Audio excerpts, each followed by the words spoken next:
대구 백신 사건에 대해 철저한 진상규명을 촉구하는 요구가 커지는 가운데 권영진 대구시장은 백신으로 또 다른 논란을 불렀습니다. 대구시의회에서 문재인 대통령이 미국에서 받아와 군 장병에게 맞힌 얀센은 미국에서 대량으로 폐기되고 있다며 마치 얀센 백신에 결함이 있다는 듯한 취지의 발언을 했습니다. 보도에 조재한 기자입니다.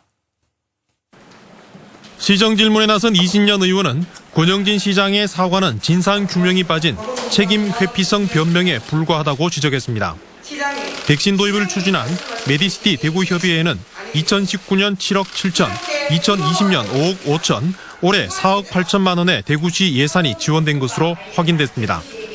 백신 도입 추진 과정에 쓰인 회의비와 서류 작성 비용 등 사용 내역과 시장 명의의 구매 의향서 공개를 요구했습니다. 대구시비가 직접 지출된 것이 아니라 협상을 한 메디시티 협의회의 비용이 사용된 것이 아닌지도 철저히 규명해서 시민들께 공개하면 됩니다. 권 시장은 백신 구입 예산 20억 원 편성을 인정하면서도 구매 과정에 해외 업체와는 이메일만 주고받았을 뿐 예산은 쓰지 않았다고 해명했습니다. 코로나19 예방 및 백신 지원 관련 예산으로 20억 원을 편성하였습니다. 6월 16일부터 시행되는 정부 합동감사 기간에 동예산에 대한 감산을 요청할 계획입니다. 구매 의향서 공개는 기밀 유지 조항이 있어서 법적 검토부터 하겠다고 답했습니다. 권 시장이 SNS에서 한미 정상회담을 통한 백신 도입을 무차별적으로 비난하는 등 정치적 욕심 때문에 사태가 커졌다며 정부 방역에 협력하라는 요구도 나왔습니다.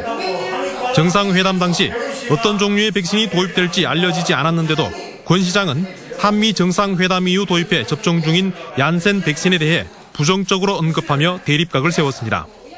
시장님이 정치적 역량을 보여주기 위해서 화이자 백신 3천만 명분 구했다고 자랑한 것처럼 보였는데 부끄러움은 고스란히 대구 시민들의 몫이 되어버렸습니다.